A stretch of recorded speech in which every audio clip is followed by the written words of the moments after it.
You're listening to the Bulldog Hour, getting you inside the Wilson football program with weekly game previews, recaps, highlights, and interviews. Now, here are your hosts, Joe Mays and Justin Raffoff.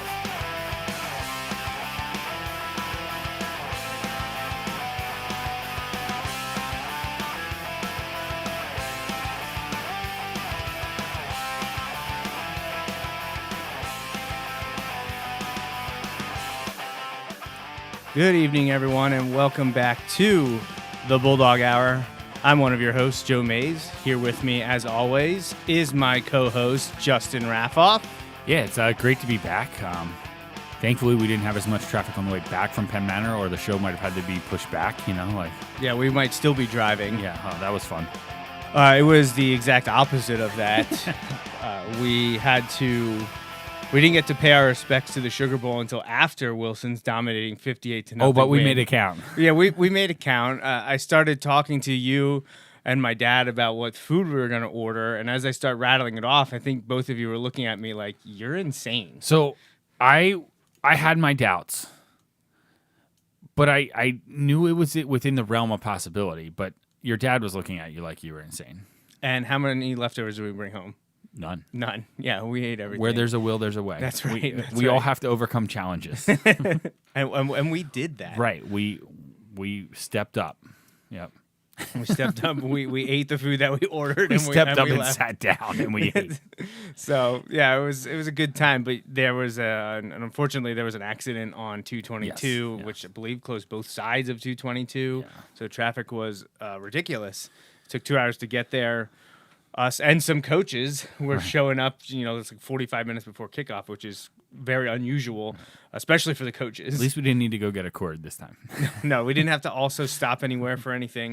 It was all good. Do have the new end zone drone camera, though. Yeah. Looks pretty good. And Wilson got a victory, and that's all we really want out of this endeavor.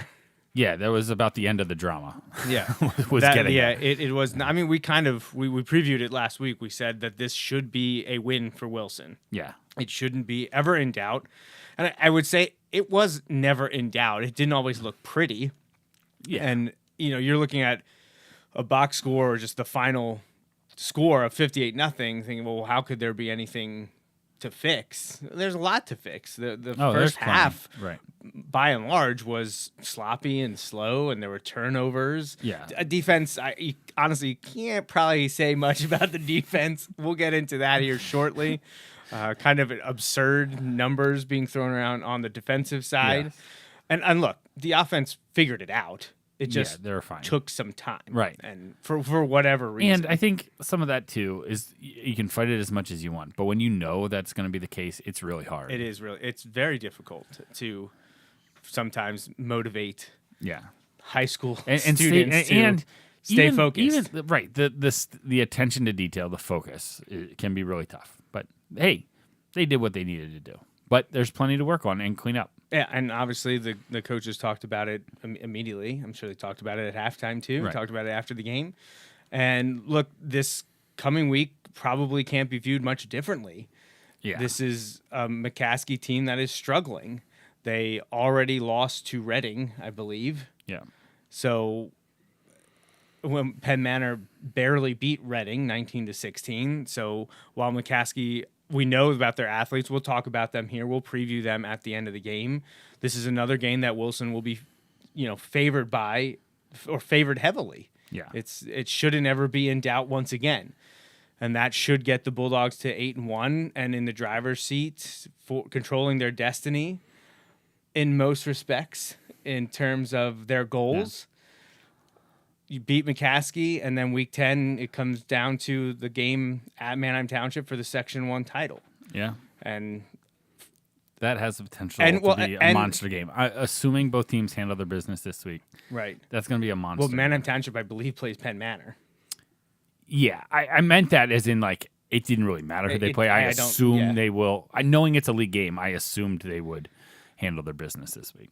Right. It's Reading that has the non-league game this week against Dover area. So Manheim Township is playing Penn Manor. Wilson is hosting McCaskey. And look, essentially, if Wilson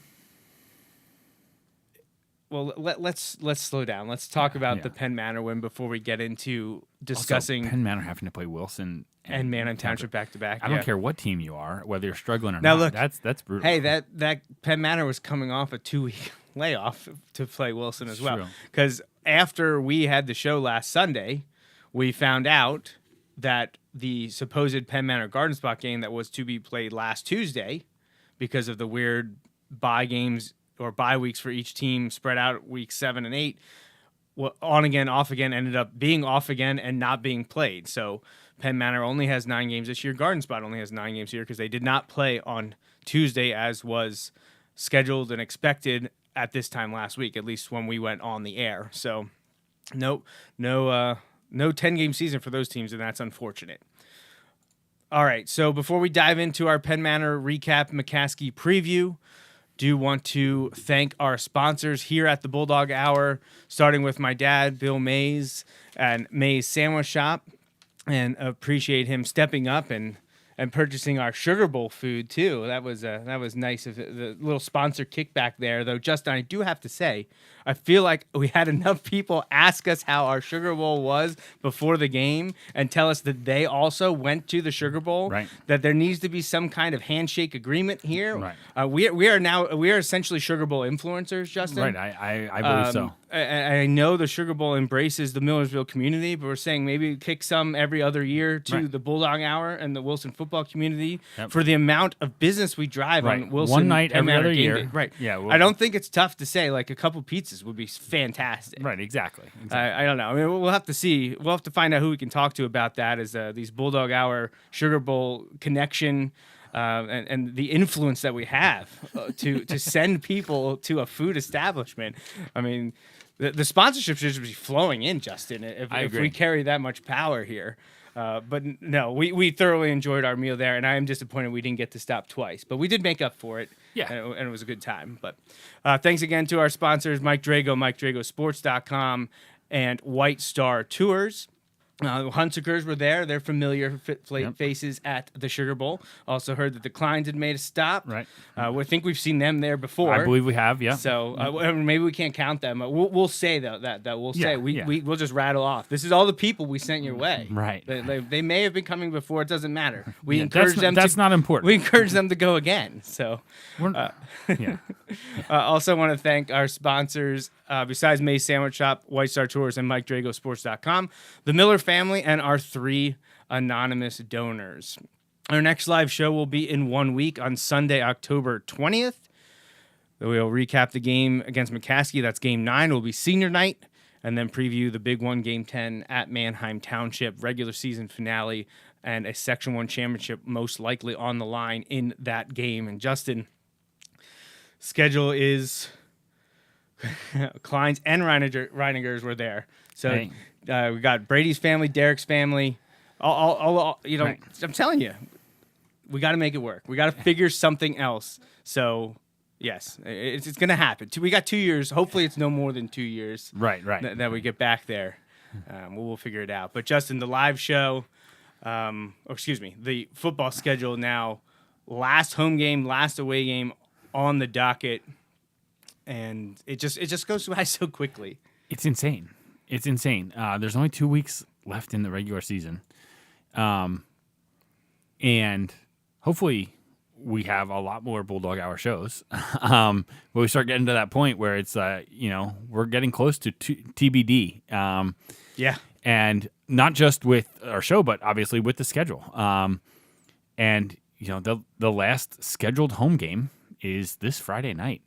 So senior night, all of that stuff going on. It's hard to believe that's here already. On some days, it kind of feels like we've reached that point in the year. Other days, yet not as much. In terms of the weather and things like that. But yeah, it's hard to believe that Friday night, senior night for these guys.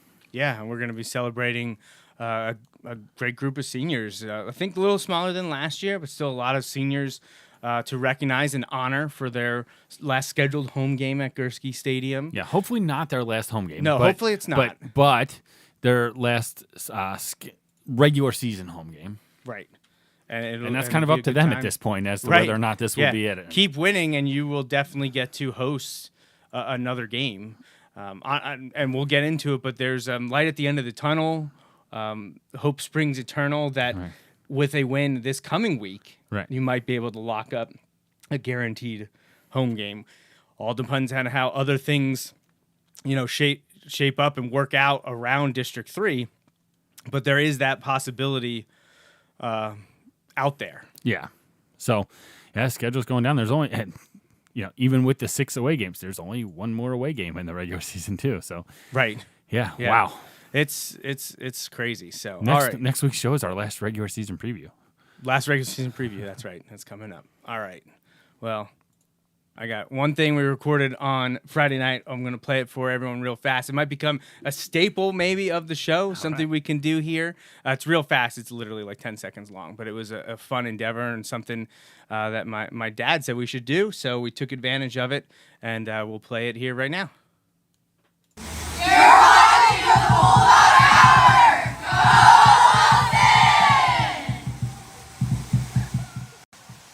All right, so thank you to Coach Stacy and the Wilson High School cheerleaders for giving us that little stinger. Appreciate their efforts. It actually turned out fantastic. They were perfectly centered with the stadium lights, had the pom-poms and everything, and Coach Stacy had that organized perfectly. So I can't thank her and the cheerleaders enough. I think that's something, Justin, we did it honestly 10 years ago when we first did this show. We got some of the players and coaches to say, this is Coach Doms and you're watching the Bulldog Hour. And I think that maybe that's something we need to bring back. We need to get a few more people, players, coaches, the cheerleaders, anyone that we can grab, maybe some of our media friends, and just give us a little stinger that we can play cool. on each episode. So thank you to Coach Stacy and the Wilson High School cheerleaders for being the first to do that for us in 10 years. So awesome. All right, Justin, so let's dive into a quick Penn Manor preview. And we said it. They started a little bit slow, offensively at least, but they were able to get things going. They scored. I'm trying to think. I guess it was their first possession that the Bulldogs scored. Christo kicked off and forced the defense forced a 3-and-out. That'll become a theme. And Wilson started their drive on their own 46. And eventually, Maddox took it 29 yards for a touchdown. Christo Hunsaker's kick was good, and Wilson led 7-0. Again, Wilson kicks off to Penn Manor, forces a 3-and-out, and Wilson gets the ball back and eventually gets in to go up 14-0. So now you're thinking this is exactly what everyone expected to happen. Right. That Wilson's going to be up multiple touchdowns in the first quarter. They'll have assured the running clock mercy rule by early second quarter, maybe midway through the second. They'll get into halftime, and the JVs and reserves will take over from there. But after Wilson went up 14-0, the offense kind of slowed down, and there were a few turnovers. Now, Penn Manor ended up going 3-out again, getting the ball to Wilson, but Wilson turned the ball over.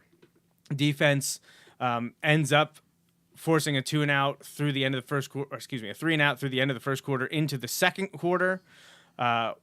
Bulldogs take over, get a few positive plays. Then Wilson has another fumble. Defense forces a 3-and-out. The defensive statistics are absurd, and I know I already tweeted it out, and we'll talk about it with the interview, but to see it on paper when you handed it to me on Friday night, I kind of was in shock because it's not something I ever expected to see. Wilson gets the ball over again, but they turn it over on downs this time. Penn Manor, 3-and-out, punts back to Wilson. Now Wilson offense started to get going here, but it's late in the second quarter. We're approaching halftime. Wilson's only up 14-0. And I don't think people felt that the game was in doubt, but it was not encouraging. Correct. But then Wilson was able to score. It was a big touchdown from Corell Akings, 60 yards on the score, and Wilson ended up going for 2 to go up 22-0 after a Penn Manor penalty cut the try yardage in half. Wilson then intercepted a pass. It was Maddox Gruber on this one. He returned it deep into Penn Manor There's territory. like less than a minute in the half at this point. Right. And There's like 30 seconds or so left. Right. Wilson's offensive drive stalls a bit. They're able to pick up a few yards. There's a nice pass from Maddox to Brady Klein for 8 yards. Then a couple incompletions, including one in the end zone to Mike Glover that it was absolutely he was out of bounds, but it was so close. Right. I told you I have a picture of him dragging his toes just as the ball is about to enter his hands. But when the ball got into his hands, his feet were out of bounds. But it was very close to being which is a amazing touchdown. because now again I had the worst view of that. You have like the best view of that. And I'm like when he first throws it, I'm like, oh, that's not even close. And then like he like drags his feet. I was like, okay, like that's fine. Like I was not close enough to be like, oh, he was in bounds, But I was like, that was a lot closer than I thought it was going to be, even from 200 yards away where I was. Yeah, it was out of bounds, but Maddox and Mike made it look very close to being a ridiculous touchdown, which the two of them have had multiple this year already. So Crystal Hunsaker ends up kicking the field goal. Wilson goes up 25-0 and also gets the ball to start the third quarter. So things are looking a little bit better. Penn Manor's not able to stop Wilson in the second half at all. Bulldogs drive down the field, get a touchdown to Mike Glover to go up 32-0. Penn Manor then has to punt again after a 3-and-out, and Wilson just takes a few plays to score because Corell Akings returned the punt 47 yards, and just a few plays later, Corell Akings is across for another Wilson touchdown. Extra points good. 39-0 Wilson over the Comets. Penn Manor, unfortunately for them, fumbles on the next series recovered by Junior Catul. And the Bulldogs are back in business once again. At this point, though, up 39-0, the JV team, a couple backups are in now, and they're able to orchestrate a scoring drive as well. This one ends up being a Damian Greer rushing touchdown after a few nice passes from Mason Young and Barima hauling in a nice catch as well. I thought Barima was going to get in. I did too. But Wilson leads 45-0. Then once again, another forced fumble on the ensuing Penn Manor possession. That one's recovered by Mel, and Wilson's got the ball back. And this time, the Wilson JV offense was able to go down the field again. A couple passes from Mason Young to Aiden Jerkovich, and then a D'Angelo Manzanillo touchdown gets Wilson up 51-0. This is all in the third quarter, by the way. Right. Wilson's up 51-0 as we approach the end of the third quarter. Penn Manor again goes 3-and-out, punts to Wilson, and the Wilson JV offense continues to just drive down the field. We got Cole Peterson in at quarterback now, a couple different players rushing the ball. I believe we saw Tyler Ulrich on this drive, Jackson Becker on this drive. And then finally at the end, so it looked like Aiden Jerkovich was going to get in. He made another reception. He was caught at the 1, and Larry Aliza finished that drive off for the Bulldogs. And JV kicker Mark Sneege gets the extra point, 58-0 Bulldogs. And that's where the scoring would end. Penn Manor did go 3-and-out once again and punted to the Bulldogs. There was a very quick snap to get some of the other younger players a varsity snap. I think Matthew Wyatt got credited for the rush and the last play of the game. I think Johnny was QB for that one. That's right. Freshman Johnny Challenger was the quarterback. So a lot of young guys, a lot of playing time going around in that second half after Wilson got up by a few scores into the mercy rule. And that was off the top of my head, the best I've seen the reserves, backups, and JV play in a varsity game. Well, I was keeping a rough tally of the yards. I believe, I know this is kind of transitioning into some of the stats here, but I believe that Penn Manor was at -9 total yards when I say we let our foot off the gas, that's the wrong way. But like when we started subbing more freely on defense, I believe they were still at -9 yards. So, and it only got worse. Right. So like if like throughout the second half, once we started subbing on offense and defense, we still dominated the game. Yeah, both sides of the ball. We'll go through the stats. We bring up a few of them in the interview, so I'm going to play the interview now. We talked to 5 Bulldogs after the game against Penn Manor to talk to them, and we'll focus in on the defensive stuff right away. You'll actually hear us yelling at one of the coaches who's ruining what I'm going to start the interview with. But it was all good. It was all funny. So we're going to play the interview with the Penn Manor or the Wilson players after the Penn Manor game, and then we'll dive into this team statistics. All right, we're joined. Hey, stop ruining our interview, Ryan. I was gonna lead with that. I was gonna say, you gotta mention that. So, here we are, post game. Wilson's 7th victory of the year over Penn Manor, 58-0 down here in Millersville.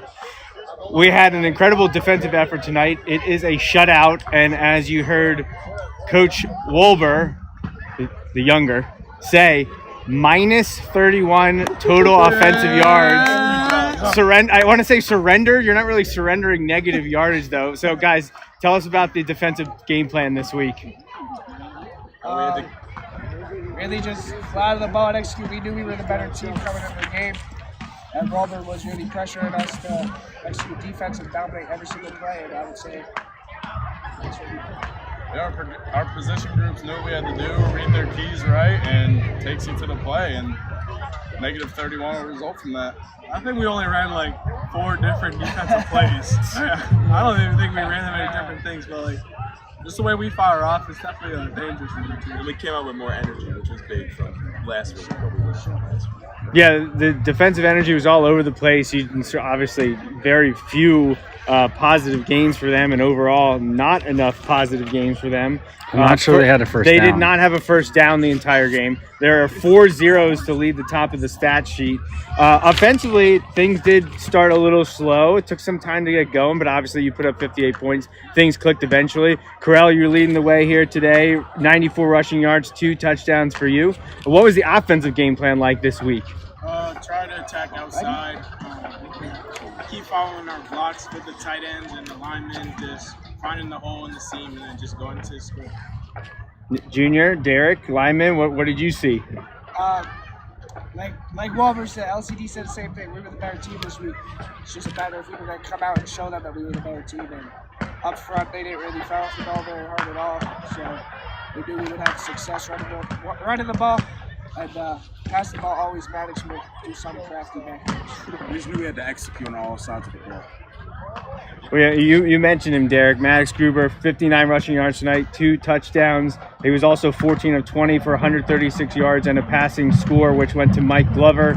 Talk a little bit about your quarterback, Maddox Gruber, and what he means to the team right now. Playmaker. He's hard to game plan against. He has so many weapons, like himself, that he can throw, he can run. So he's doing everything possible that he can do for us right now. And I don't want to say it too early, but he's got to be an all-state quarterback without a doubt. He makes blocking fun for us because he just reads our blocks, cuts off it, turns up the field. He helps make you guys look even better, huh? even if you miss a block or 2 here or there, huh? All right, guys. Well, congratulations on another victory, number 7 on the year.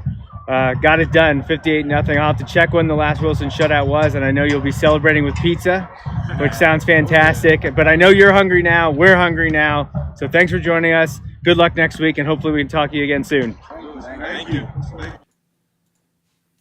All right, so thanks to those 5 Wilson Bulldogs players for that interview. Get their players' perspective after a 7th win for Wilson in 2024. And Justin, we talked about kind of the big ones, the big takeaways, things that I honestly don't think Wilson's had amazing defenses over the year, including the last 10 years we've been doing this show and the last 13 years that I've been doing photographs and following stats and things like that. I can't recall a game that had no first downs and negative total offensive yardage surrendered. I know. We've had some where we've done negative rushing yards. Right. And then we're very excited especially about with that. sacks counting in the rushing category. Yep. Like I've seen that, and that's been, that is incredible. I'm blown away. Like that's crazy. Right. And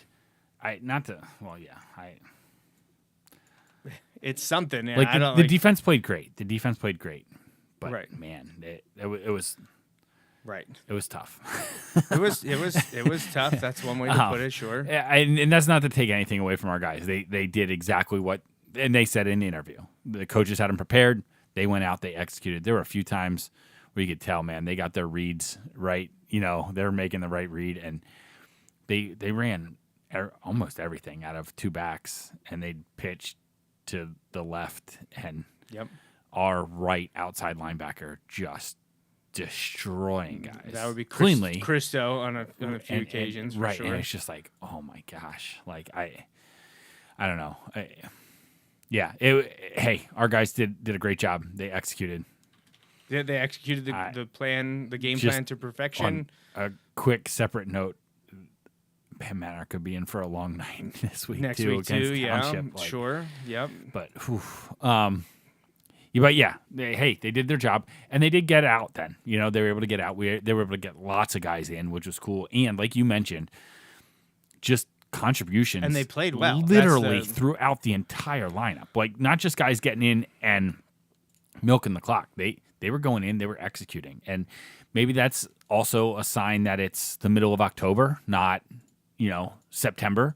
That those guys have gotten some experience in terms of practices and JV games and things like that under their belt.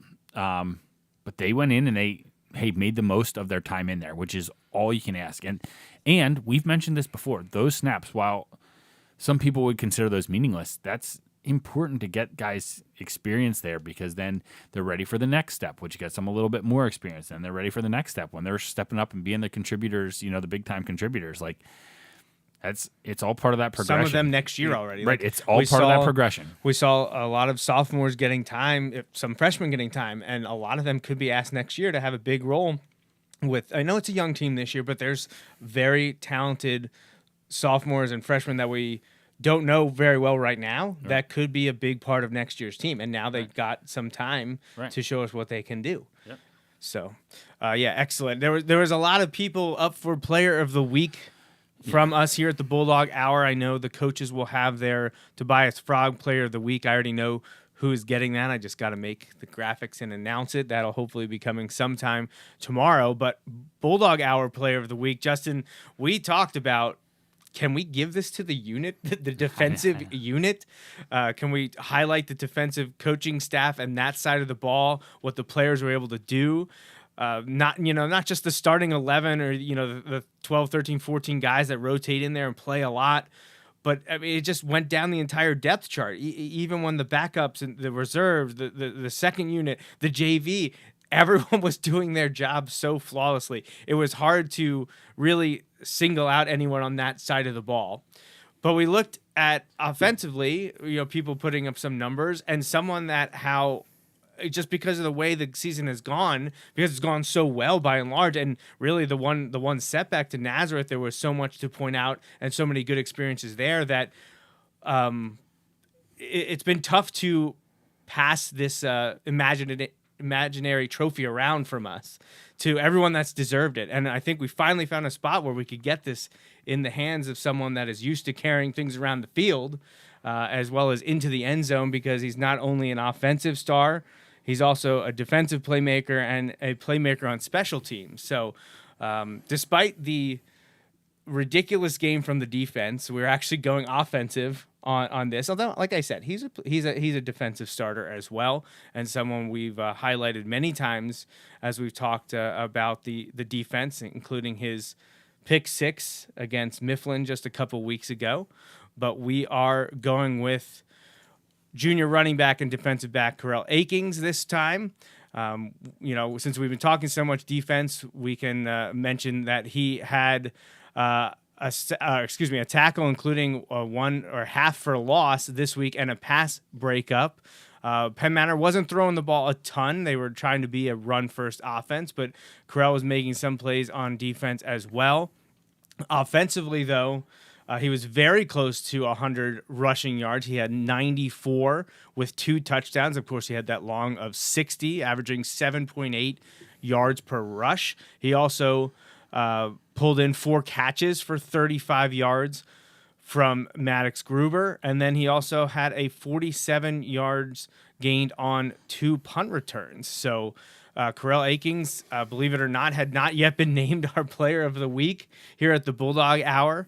But an overdue award goes to the junior multi-purpose do-it-all athlete for the Bulldogs.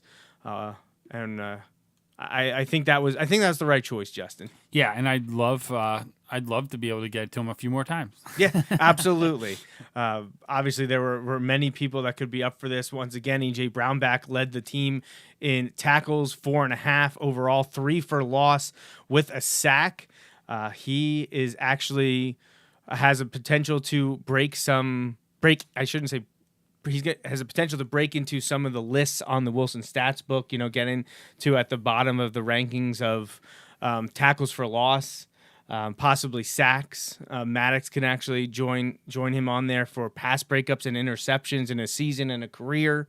I was paging through the stats book today to see where some of these guys rank on things. Maddox has some offensive things in sight, could join the top 10, 12 players in terms of passing touchdowns, passing yardage, passing quarterback rating efficiency. With a couple, Wilson's going to have at least 3 more games. They got McCaskey Township and then at least 1 playoff game. Some of these players can break into the stats book, which I was paging through, and Tommy Hunsaker's name is all over it from his season and career with the Bulldogs last year. And the same thing will be true for Maddox Gruber and some underclassmen as well. Like I mentioned, E.J. Brownback has a chance to break into a few of those statistical records in the Wilson Stats book that Coach Doms puts together each year.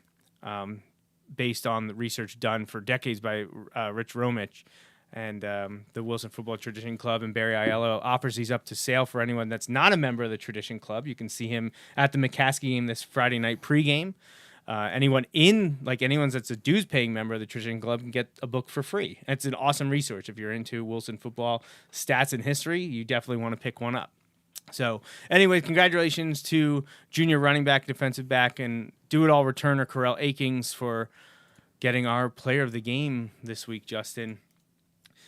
Just a few more individuals to mention offensively. Maddox Gruber also had 59 yards rushing and 2 scores there as well. I think the first 2, right? He had the first 2, yep. He was 14 of 20 for 136 yards passing. Mike Glover led the team in receiving both receptions and yardage, 6 for 64, and he had 1 touchdown, nearly had another. And then a few of the underclassmen getting to play late. Dot the statistic sheet here with Aiden Jerkovich having 3 catches for 37 yards.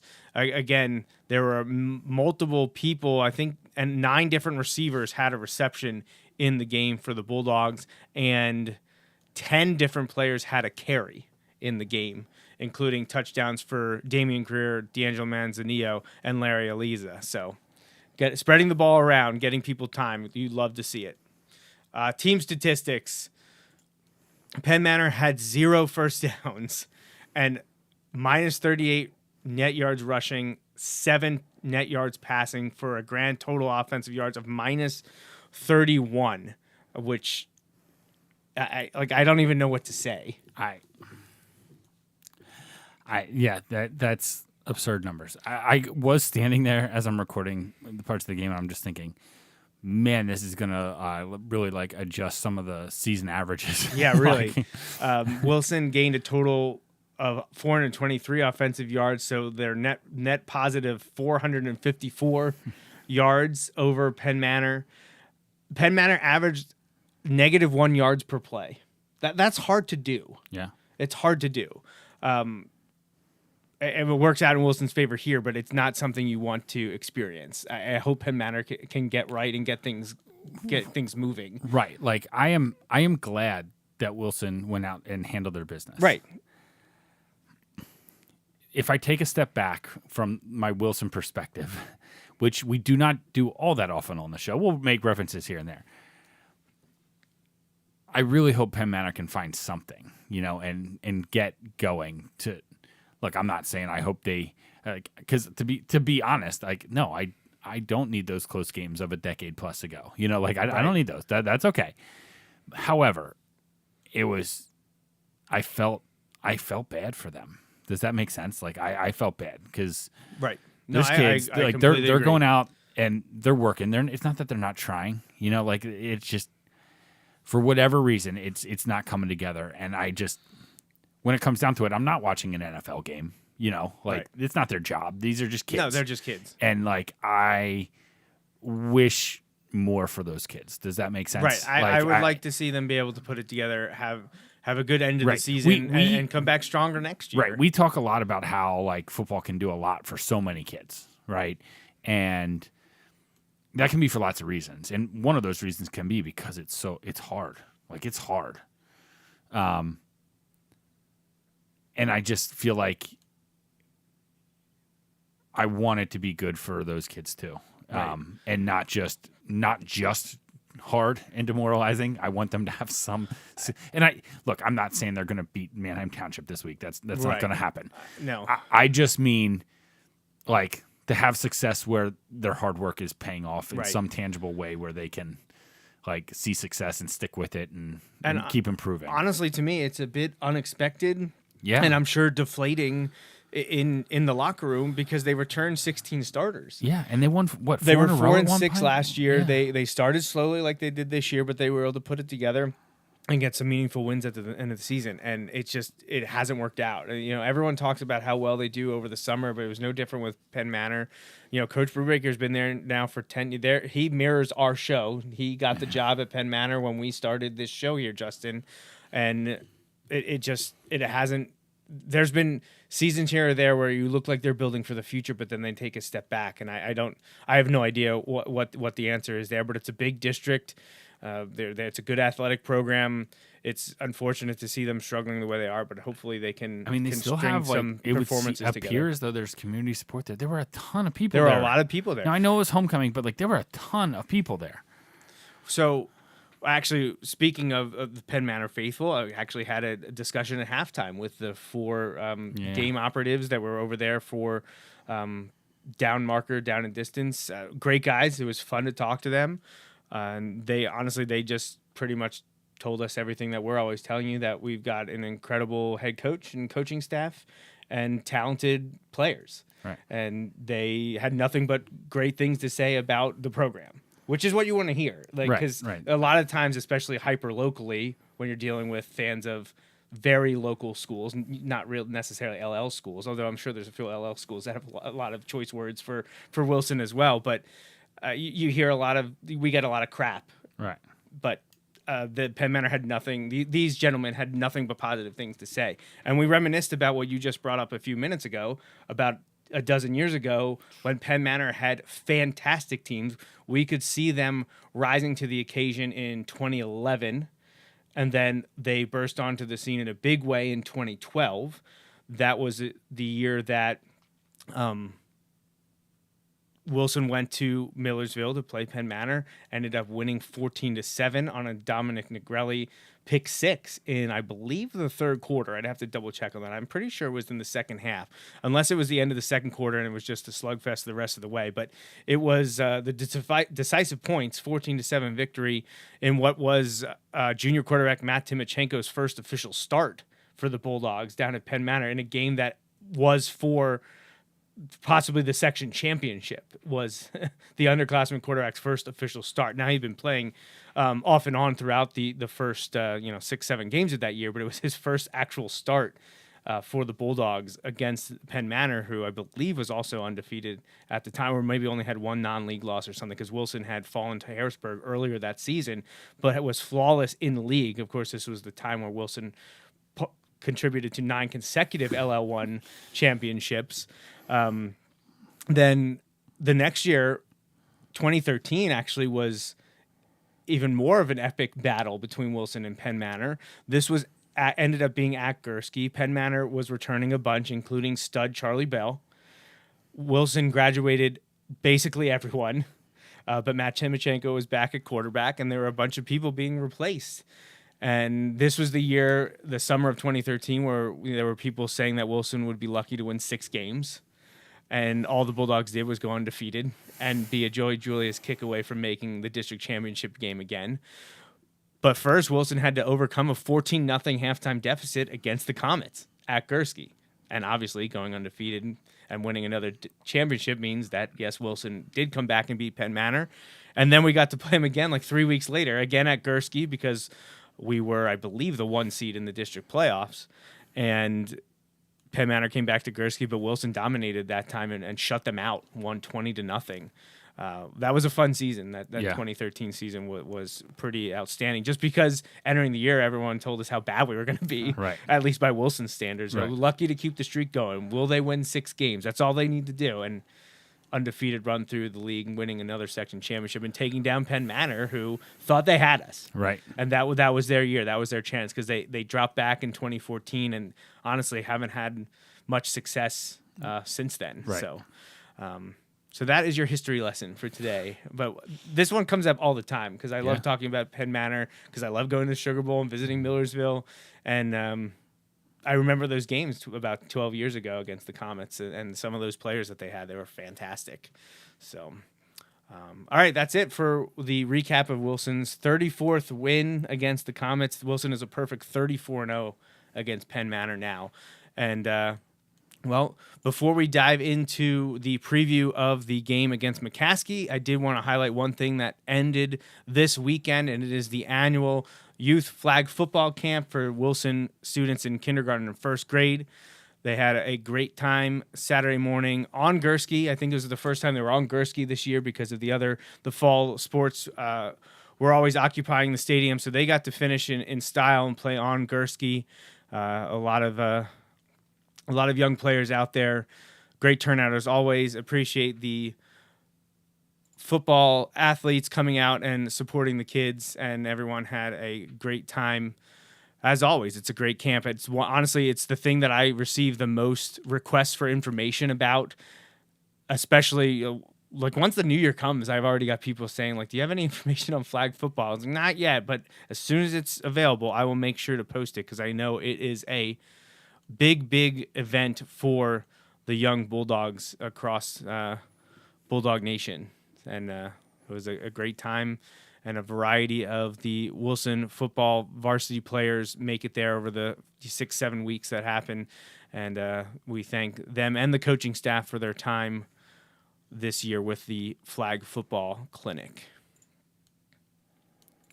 All right, Justin. So we'll do a real quick preview of the game against McCaskey here coming up.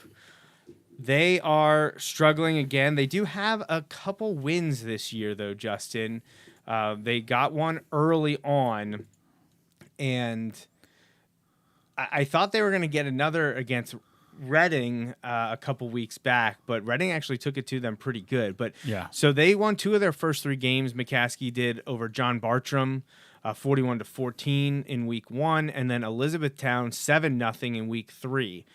They lost to Conestoga Valley in between there in a big way, 55-6, and now they've lost 5 in a row once they started section play, as well as their last non-league game against William Tennant. So they lost to Hempfield 58-21, William Tennant 14-7. Manheim Township shut them out 48-0. Reading beat them 38-14, and Cedar Crest just beat them on Friday 49-18. So McCaskey now coming to West Lawn this Friday night, October 18th, for the Bulldogs senior night. Justin, what do you think about the Red Tornado? I mean, kind of same as last week in terms of there's not really any getting around what this should be, but that isn't always how it works. You need to go out and do it. I'd like to see maybe a little more focus throughout the first half.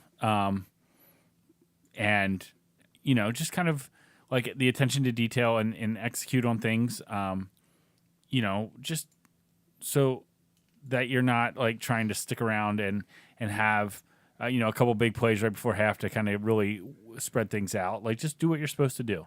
And if they do that, I think they will be fine.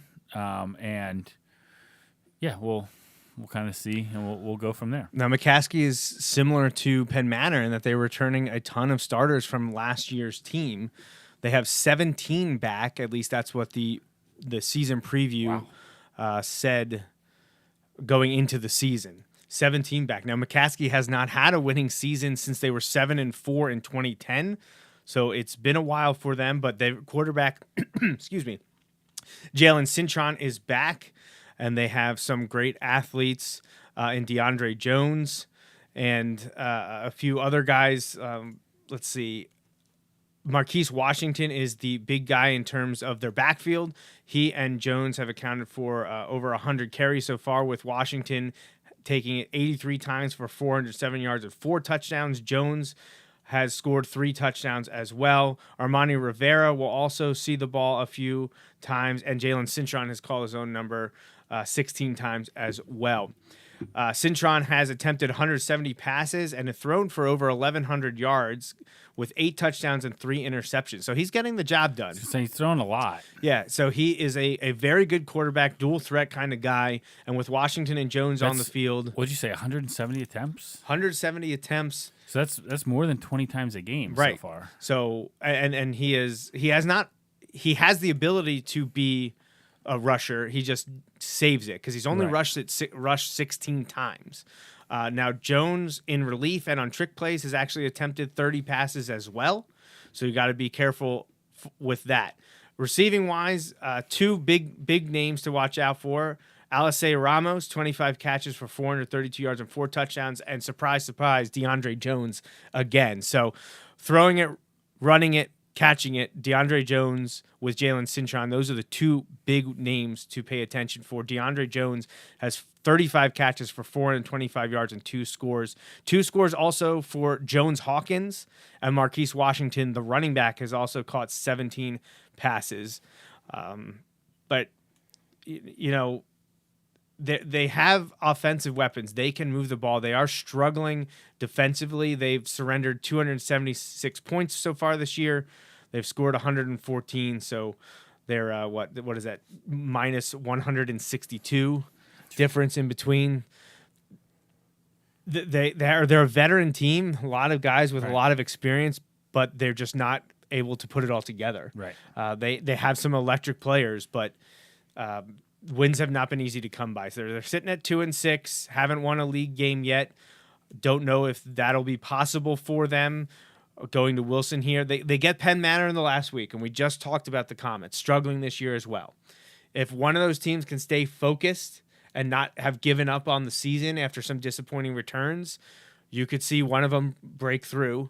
It could be McCaskey and get their first section win. Maybe it's Penn Manor to put a bow on their season. But first McCaskey has to come to Wilson before they can think about the season finale against the Comets. So, anything else you want to touch on about McCaskey here, Justin? Wilson's had their way with the Red Tornado for 20 years now. Like last week, though, go. You know what it should be. Go out and handle your business. So it is that. Does that make sense? Like don't mess around. Don't find yourself, needing to do more than what it's supposed to be. And that's basically what it comes down to. Like, don't try and do too much. Just do what you're supposed to do. Handle your business. And, hopefully have a great senior night. Yeah, obviously, we talked about him on offense, but DeAndre Jones is a electric return man. So the Wilson special teams have to be on it, and I would assume they're going to kick away from him in every situation. You would think, because why even give him the opportunity? I was mentioning that I feel like this year teams are really punting away from Corral. Yeah, and not a lot of opportunities. I was like, man, Cam ruined this for everybody because teams just didn't learn. And again, that doesn't always come down to coaches. The coaches can very easily say, don't kick it to him. And as we know, and then and then the punt goes off, and you're like, "What did I just say?" Didn't I say don't kick it to him? Right. So I know it's not that simple, but teams kick away from him all the time. Right. So Wilson has played McCaskey 22 times since the 2004 season. They've won all 22 games. Wilson has not lost to McCaskey since 2003. That was Chad's senior year. That was the year after I graduated. There was, McCaskey was, we talk about it all the time. McCaskey was a big time team from 2000 to 2003. There was a bit of a transition in 2004. I know that Wilson played them twice that year. The regular season game Wilson won right before Halloween, 49-14. They played 2 weeks later, and it was an epic comeback for Wilson to even win that game. It was absurd. I believe they scored 4 fourth-quarter touchdowns to win that game. It may have even gone into overtime. Wow. Of course, I was at Penn State at that time, was not around for it, but I remember it being a big-time game, that one being quarterbacked by Eric Hetrick, who played in our alumni game a few weeks ago. But since then, the games have not been remotely close. Since 2005, the games have all been Wilson victories by at least 13 points, I guess, and that margin of victory was back in 2006. The games of late have all been won by at least 23 points, it seems, since 2012. And Wilson has scored at least 33 points in every game since 2010. So it hasn't even been very competitive over the last 12 years or so. And we mentioned McCaskey hasn't had a winning season since the 2010 season when they went 7-4. So we'll see what the Red Tornado bring to Insta-Shine Car Wash Field at John Gursky Stadium this coming Friday. All right, Justin, we have about 8 minutes or so to get to our hour. We haven't talked about him a lot, but I think maybe it's time we talk a little bit about power ratings. So I'm going to pull up now the official ones after 8 games or 8 weeks of the season have gone by. Not every team, as we mentioned, like Penn Manor, have played 8 games, but that's just the way it goes sometimes. So currently, let's see if I can put this on the screen for everyone to see as well. That would help. Get it centered here. That'll pretty much do. That'll do. Yeah, sure. Why not? We'll throw it up there. Everyone, the top 10 is all that matters here, folks. So take a look at the current power ratings for District 3 6A. You see Manheim Township sits at top, but here we are, 8 weeks in, 8 games down, and Wilson is number 2. And why is that? Well, Harrisburg suffered a surprising loss to Cumberland Valley yesterday. All I could think was, man, is this Cumberland Valley like last year where halfway through the season everybody's like, Cumberland Valley is down and out, and then as we learned the hard way, they are not. They are not. So we'll see if that gets them some momentum. That certainly helps their chances of making the playoffs. But Central York falls in right behind the Bulldogs at 3rd, followed by CD East, who got their first loss and have 2 more really tough games, as we've been talking about for the last few weeks. Lost to State College, who, while is in their league, is not in our district. Correct. Then comes Harrisburg, followed by Dallastown, Cedar Crest, Cumberland Valley, Hempfield, and Governor Mifflin would be the last team in the playoffs, and kind of by a safe margin as well. Right. And we'll get to my predictions here shortly. But remember, teams 7, 8, 9, and 10 have a play-in week. That'll be the week after Game 10. So Wilson Manheim Township is October 25th. That is the Week 10 games across the state. So the play-in round where 7 will play 10 and 8 will play 9 will happen on Friday, November 1st. And then Or Saturday, November 2nd. Which would be a terrible day for a game, considering that's the Penn State-Ohio State game. Yes.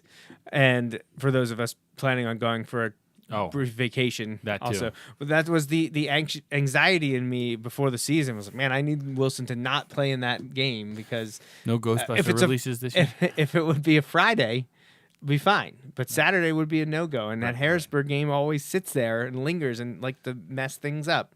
But no, Wilson is entrenched in the top 4 here. So 10 will play 7, 8 will play 9 on November 1st or 2nd.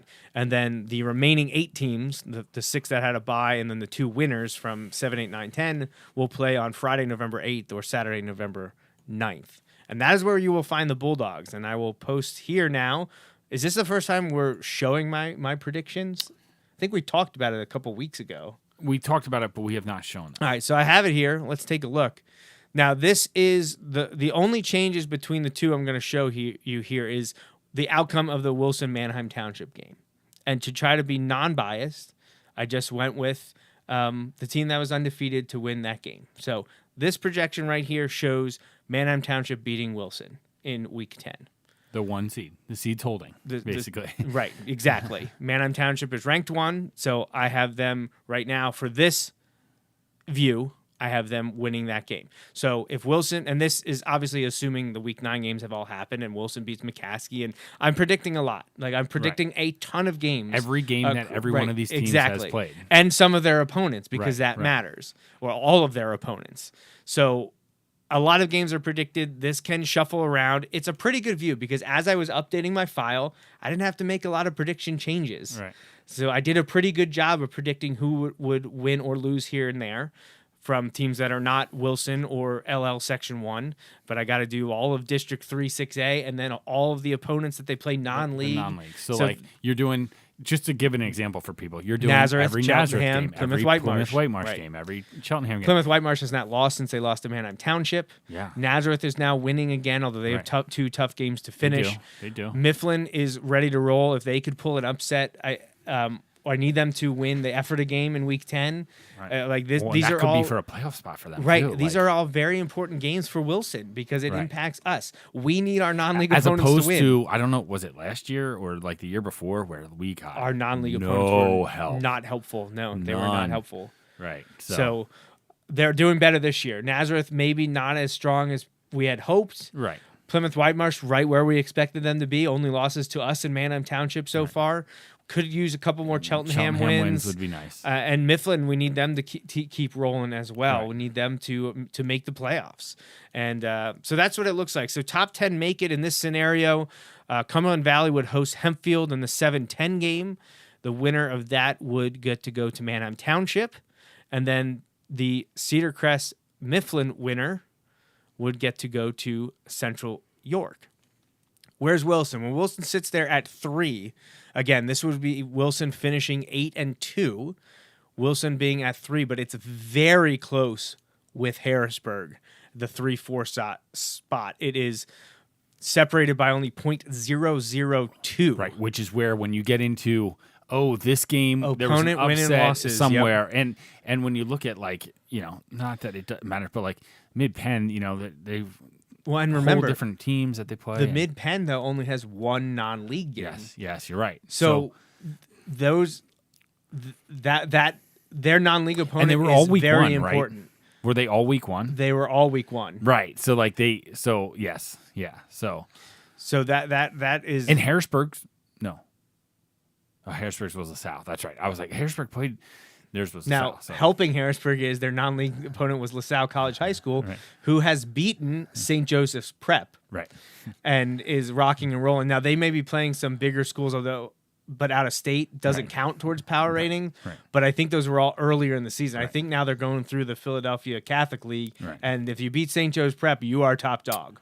Yeah, you're not going to lose to anyone else. Yeah. So that's going to help Harrisburg, which is why I'm saying we need Cheltenham, Plymouth Whitemarsh, Nazareth, and Mifflin to win in Week 8 and 9, right, or Week 9 and 10. Right. That would be hugely important if Wilson wants to hang on to this 3 seed. Now, it wouldn't change anything in the quarterfinals. If Wilson drops to 4, Wilson still hosts a game.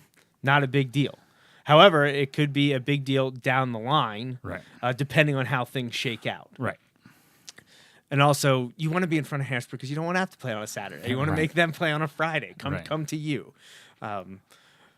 So we'll see. That would be nice. Now, of course, I made a calculation with the Bulldogs winning in Week 10 at Manheim Township. And here's something that'll bring back the inverse of 5 years ago. Right. Because Wilson was the benefactor 5 years ago of losing to Manheim Township at home, but still securing the District 3 6A number 1 seed. I feel like that was when this got crazy because you're predicting because people were so mad. Well, they were telling me it's impossible.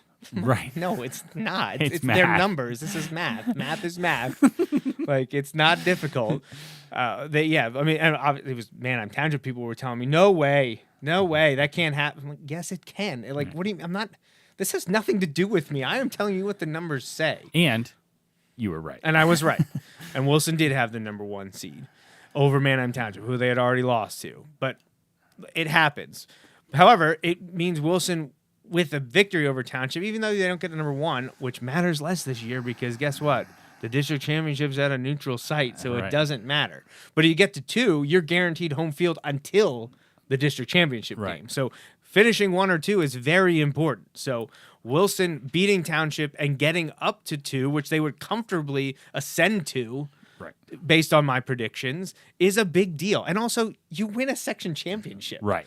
Like, one of the boxes you're checking, Right. you undefeated in league play, winning a section championship. That's what's on the line for Wilson Township in 12 days. It's a big deal. And that game will be broadcast, by the way, MikeDragosports.com, flagship network, for free. So you can watch the game if you can't make it to Neffsville. And it's gonna be a doozy.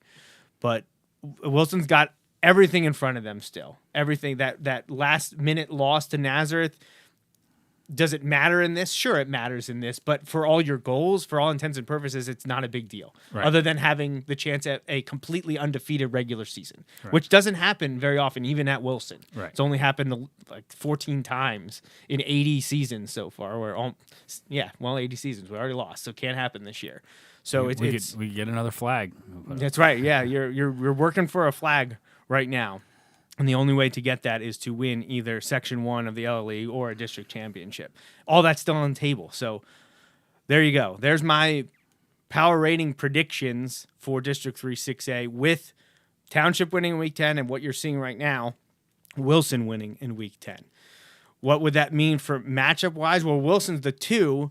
They end up playing the winner of 8-9, which would be Cumberland Valley, who we lost to last year, or Governor Mifflin, who is, our rival, and we already played this year. So that would be interesting as well. Wilson at 3 would be locked in based on my ratings with CD East, who started off 7-0, but could end up finishing 7-3, and that's what I predicted for them because they have to We've been play saying for a few weeks that Bishop their McDevitt schedule's and Harrisburg very the last backloaded. 2 weeks. Right. They started 7-0, and now they lost to State College. They have to play. Who does Harrisburg play this week? I would not want to be playing them this week. Yeah, it was a game that I thought they could possibly. Oh, sorry, Central Dauphin. Yeah, who's having a rough year, Yeah. especially by their standards. They have not won a game since September 13th, and they probably won't get to until the Week 10 against Chambersburg. Right. So it's been a rough year for Central Dauphin. Unless they had replaced Cheltenham, it honestly would have been better for us to not play them this year in terms of power ratings. Them and Cheltenham are probably pretty close together, although Central Dauphin 6A, Cheltenham 5A, so we would have gotten actually a bounce up. But that's one of those things. So there are the power ratings. How about, I mentioned this to you, Justin, already, how about Hempfield sneaking into the field at the 10 with a 4-6 record, but comfortably, because Waynesboro in both iterations. But if you look at their schedule, they play. I mean, I know it's in the league. Really tough schedule. Yep. Right, and you look at their non-league. Did they play Central York? I forget who did. I think they did. But Dallastown, who only has one loss. Right. William Penn not strong this year, but they beat them. But Mifflin, They played possibly Mifflin, in the field. close game. Beat up And McCaskey, Exeter. lost to Township, beat Penn Manor, lost to Wilson, lost to Exeter, and now they play Cedar Crest. Right. Probably a loss with the way Cedar Crest But- has been playing. They got to beat Reading at the end of the year. But they have the 1 seed from 5A and 6A in District 3 on their schedule. Right. Both of those teams are undefeated right now. Well, that's helping your rankings. And that's how you make it at 4 and 6. Governor Mifflin's in there. As a potential playoff team too at 6. So they've got a number of quality teams on that schedule. The 10 seed this year, probably not a great argument for having 10 teams in the playoffs. Right. But I do think Mifflin in there You say that, though, but, possibly at 9. It's not 10 playing 1. Right, no, you're so right, like a you're 10 right. a 10-7 matchup, you never know.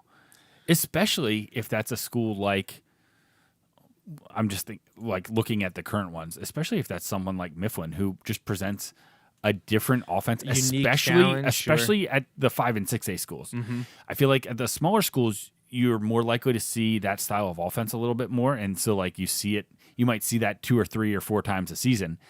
A lot of the big schools, we don't necessarily see that style of offense a lot. Right. And so it's just a little different. But yeah, so it'll be interesting to see. Yep. A little bit more clarity next week. Mm-hmm. But it's going to come down a lot to one, all those other games, but the Week 10 game. Sure. And that's no surprise. And we need more clarity from Mid-Penn and York League, so we'll see what those crossover games or the intra-league games happen this week in those areas. There's no real big ones in LL1 this week because Wilson Township is the last week, but and Mifflin should win this week. I believe they play like Elizabethtown. That should be a big win for them. It's the Mid-Penn teams that are going to be interesting to see what happens. Harrisburg, CD East, Cumberland Valley, those three ones stand out for us here. We'll see what happens. But Wilson has done their job. They have gotten it done outside of a literal last-minute loss to Nazareth. The Bulldogs have risen to the challenge and tackled everything in front of them. Have looked really well at times, have struggled at times, but almost always pulled out the victory. And now they've got one more tune-up where they can hopefully, like they did against Penn Manor, get a bunch of bodies in there, get a lot of work done, get prepared for the championship game against Manheim Township in Week 10. So, all right, well, Justin, we cut things short a little bit last week, went a little long this week to make up for it. But you have anything else to say? Anything else to add? It'll be interesting, but again, go out, get a good week of practice in, handle your business this week, and then start gearing up for Week 10. And like we said, when do you want to peak? You want to peak October into November, right? Not September and October. So we're getting to that time. That's right. It's here. Getting closer and closer to Halloween. It's a big time football, so right around the corner. Big game coming up. Senior night this Friday. Championship game in 2 weeks. It's going to be a lot of good football. So one more time before we go, here's the Wilson cheerleaders. You're watching the Bulldog Hour! Go